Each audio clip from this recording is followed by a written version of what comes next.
తప్పు చేసింది ఎందుకు నువ్వు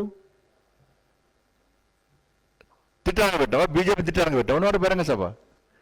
కాబట్టి ఇప్పటికైనా రాష్ట్ర ముఖ్యమంత్రి సోయిలోకి రావాలి. భాష మాట్లాడు, మంచిగా మాట్లాడు. అరే ఇంటర్వ్యూలో చెప్తారే నాకు అర్థం కాదు ఇప్పటికీ.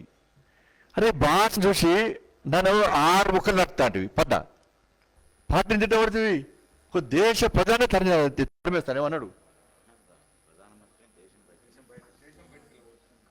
నువ్వు ఉండు తెలంగాణలో ఫస్ట్ ఉంటాయి కదా తెలంగాణ ఉండడానికి. నీరవ్ మోడీని వాళ్ళు వేరే వచ్చి నిన్ను మాత్రం మోడియం బిడ్డ, నిన్ను మాత్రం దేశం దాటి నేను పక్క ఎక్కడ వస్తాను. నేను అబ్బో అనుకుంటున్నా అంటే నేను వాళ్ళకే పోతా అంటున్నాడు రాష్ట్ర ముఖ్యమంత్రి. నేను దోచుకున్నా కదా, నేను వాళ్ళకే పోతానని ఓ నీ అంటున్నాను అట్లా. నేను అసలు ఓనే రాసి పెట్టుకో. అబ్బో నువ్వు అబ్బో పెద్ద బడా చోరు నువ్వు దోసుకున్న పైసలు మొత్తం కక్యం. నీ అబ్బో అంటే నాకు పాస్పోర్ట్లు ఎట్లా పాస్పోర్ట్ తీసుకోను, ఎట్లా దొంగ వీసాలు తీసుకొని పోవాలి నాకు అనుభవం కాబట్టి అట్లా ధైర్యం ఉన్నట్టు పాప బాగా. ఇంతకు చేసిన దందాడే కదా, అందుకే ధైర్యం ఉన్నాను. ఎవరు మోడీ గారు ఎవరు ఆపరు. నేను ఆల్రెడీ రూట్ క్లియర్ చేసుకున్నా. ఎప్పటికైనా అర్ధరాత్రి అపరాత్రి పోతా. నాకు ఇందులో ఎక్స్పర్ట్. నేను పంపించిన నేనే పోయిట నాకు ఈజీ. చాలా మంది పంపించినా కదా నేను పోవడం నాకు ఈజీ అనుకుంటున్నాను ఆయన పాపం. అంటే ఆలోచిస్తువచ్చు. నేను మాత్రం పోనీయం రాసి పెట్టుకో.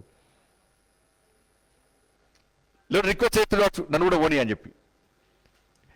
మోడీ గారు వచ్చాక రాళ్ళు నిన్ను మాత్రం పోనీయం రాసి పెట్టుకో. అది గ్యారంటీ, అది 100% గ్యారంటీ. నిన్ను మాత్రం పోనీయం.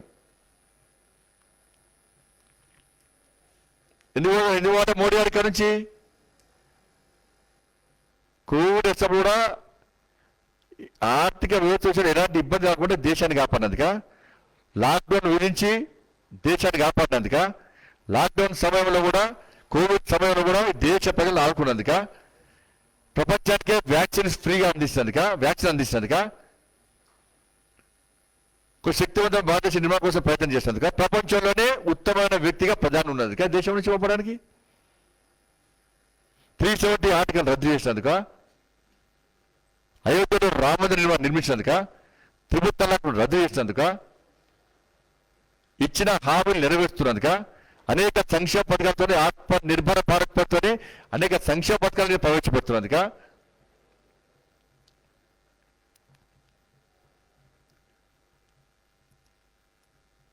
అసలు నువ్వేంటి కూడా తెలంగాణ రాష్ట్రంలో చెప్పాలి. నువ్వు ఏ రాష్ట్రం తెలంగాణ రాష్ట్రంలో చెప్పాలి నువ్వు. అందుకే ఏం బీకెళ్ళావంటే తీసుకొని ఆడిపోతాను, ఢిల్లీ పోతాంటున్నావు. ఇక్కడ అయిపోయింది పని. దుకాణం కేల్కతాను, దుకాణం బంద్, ఆడిపోతానండి. ఇక ఆ పోతాడే వస్తాడే రాణిస్తలేడా. కానీ ఊకద్దప్పుడు ఉపన్యాసాలు కానీ భాష మార్చుకో. నువ్వు మాట్లాడిన ఆ బూత్ పదాలన్నీ కూడా సోషల్ మీడియాలో చక్కలు కొడుతున్నాయి. రండా ముండా కుక్కలు గాడిదలు నక్కలు అనుకుంటా, నర్త సంపుత నశం,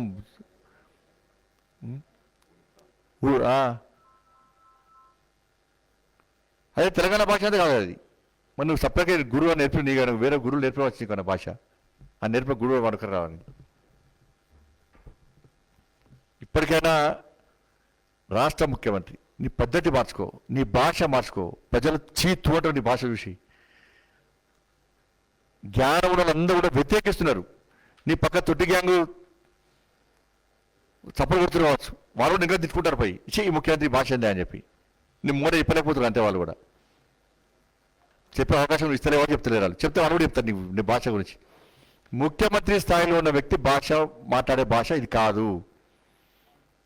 ముఖ్యమంత్రి ఒక బాధ్యత పదవి ముఖ్యమంత్రి పదవి ఉన్న వ్యక్తి యొక్క వ్యవహార శైలి కాదు.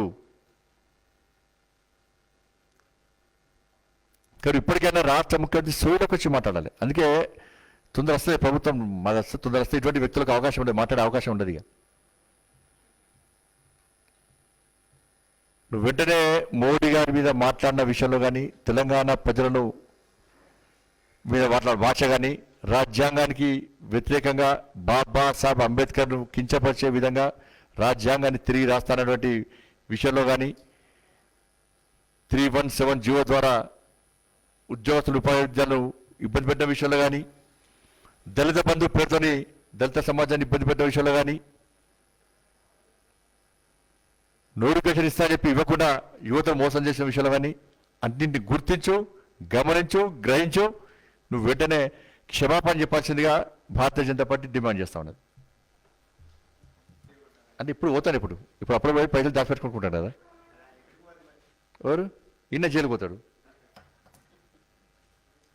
అదే అదే కదా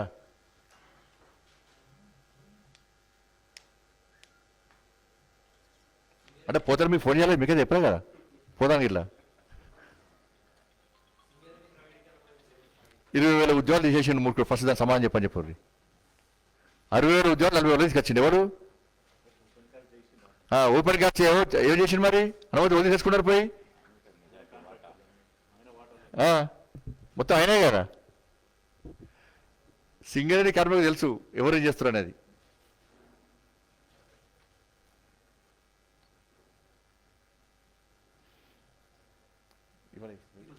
ఈరోజు 317 జీవో సవరించాలని చెప్పి డిమాండ్ చేస్తూ టీపస్ ఆధ్వర్యంలో తెలంగాణ ప్రాంత ఉపాధ్యాయ సంఘం ఆధ్వర్యంలో ఉపాధ్యాయులు అందరూ కూడా ఆందోళన చేస్తుంటే ఎక్కడికక్కడ పోలీసులు కొడుతున్నారు ఉపాధ్యాయులను కనీసం ఉపాధ్యాయుల సంస్కారం లేకుండా రాష్ట్ర ముఖ్యమంత్రి యొక్క ఆదేశాల మేరకు ఈడ్చుకపోతున్నారు ఎక్కడికక్కడ అరెస్ట్ చేస్తున్నారు వాళ్ళు రాష్ట్ర ముఖ్యమంత్రికి బాధ చెప్పుకోవడానికి వచ్చినారు కనీసం వాళ్ళ బాధ వినేటువంటి జ్ఞానం లేని రాష్ట్ర ముఖ్యమంత్రి రాష్ట్రాన్ని పాలిస్తున్న నిజంగా ఇంత మూర్ఖత వెంటనే అరెస్ట్ చేసిన ఉపాధ్యాయులు వెంటనే బేషరతుగా విడుదల చేయాలి గాయపడ్డ ఉపాధ్యాయులు వెంటనే చికిత్స ఇచ్చాలని చెప్పి హాస్పిటల్ తరించాలని చెప్పి భారతీయ జనతా పార్టీ డిమాండ్ చేస్తా ఉన్నది. హాయ్ ఫ్రెండ్స్, మా టుడే టుమారో యూట్యూబ్ ఛానల్ చూస్తున్నందుకు చాలా థ్యాంక్స్. మరిన్ని లేటెస్ట్ వీడియోస్ కోసం వెంటనే సబ్స్క్రైబ్ చేయండి. అలాగే ఈ బెల్ ని కూడా రింగ్ చేసేయండి. మా నోటిఫికేషన్స్ అన్ని మీ మొబైల్లో వస్తాయి. అలాగే మా వీడియోస్ మీకు నచ్చితే లైక్ చేయండి, షేర్ చేయండి, నచ్చకపోతే కామెంట్ చేయండి.